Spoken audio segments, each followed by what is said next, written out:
Ay mapapaibig ang bibi mo at ang bibi ko. I love you! Love you, pare. Bibo! Bibo!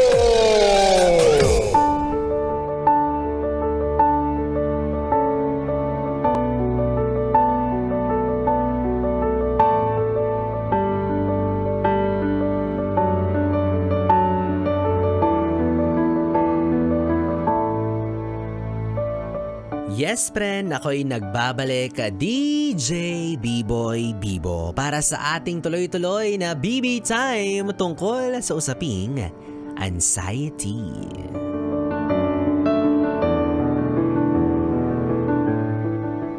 Disclaimer lang po para sa ating mga yes friend, ang napapakinggan nyo po sa mga oras na ito ay radio DJ. Oo. Ako po ay isang DJ, hindi po ako eksperto pagdating sa usaping ito. Oo, pero ang pakay ko ay para maipaliwanag kahit papaano or maging aware yung mga tao na hindi alam yung konseptong ito, no? Na totoo ito at hindi lang ito basta-basta imbento, na hindi siya gawa-gawa lang, 'di ba?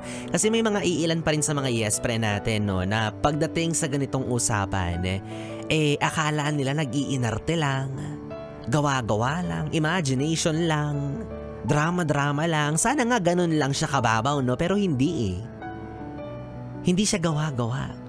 Hindi siya imbento, hindi siya imagination.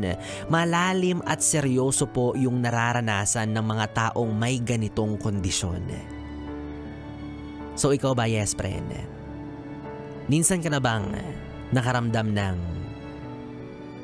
pagkabalisa, yung sobrang kaba, pag-overthink malala, na kung minsan, 'di ba, mapapansin mo hindi lang sa isip mo, lumalabas na rin pati sa katawan mo 'di ba? Nanginginig ka na.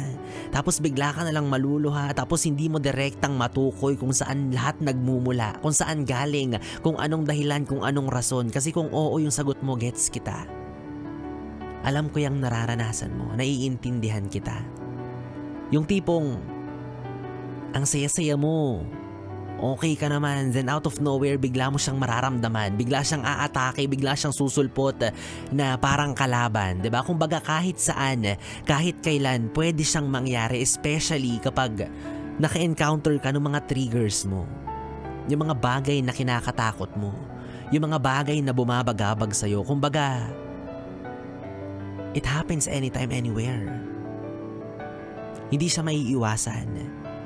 Tapos madalas kung kailan oras na sana ng pahinga, 'di ba? Oras na sana para matulog ka. Doon pa siya nang gagambala.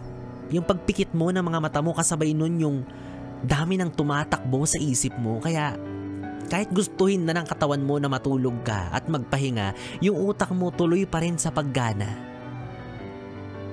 And naiintindihan ko na mahirap yun. Minsan hindi mo mapigilan. Madalas hindi mo na maintindihan. Yung para bang sinasabi sa'yo na,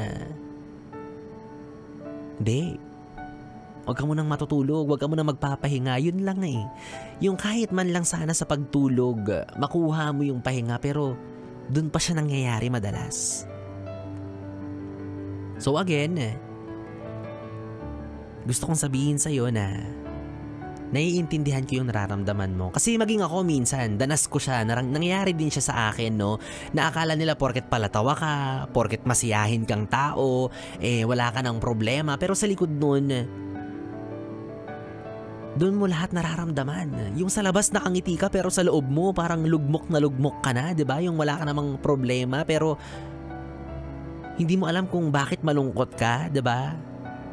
Sa likod doon nakakaramdam ka pa rin ng sobrang pag-aalala, sobrang kaba, yung di mo talaga maintindihan. Kaya this is a wake-up call na okay lang po humingi ng tulong. Lalo na't kung kinakailangan na talaga, 'di ba? Walang masama kung lalapit ka sa mga eksperto, sa mga nakakaalam ng kondisyon mo, 'di ba? Walang problema doon. And this is also a wake-up call para doon sa mga taong ini-invalidate yung ganitong klaseng kondisyon. Again, totoo po ito. At may hindi po ito magandang epekto para sa kalusugan ng isang tao. This is a reminder that mental health is as important as physical health. Gaya ng ubo, gaya ng lagnat, gaya ng sipon, or kung anumang karamdaman sa katawan, kailangan rin pong lunasan yung hindi magandang kondisyon sa isipan. Kaya para sa iyo, yes friend, na nakakaranas nito, 'di ba? Hindi ko alam yung eksaktong kasagutan, hindi ko alam yung eksaktong paraan para hindi mo na maramdaman 'yan. Pero isang mahigpit na yakap sa iyo, no, para kahit papaano sana, 'di ba, makatulong para gumaan yung nararamdaman mo. Umaasa ako at yung mga taong nagmamahal sa iyo na malalagpasan mo 'yan. Okay? O dahil dyan, kiss kita.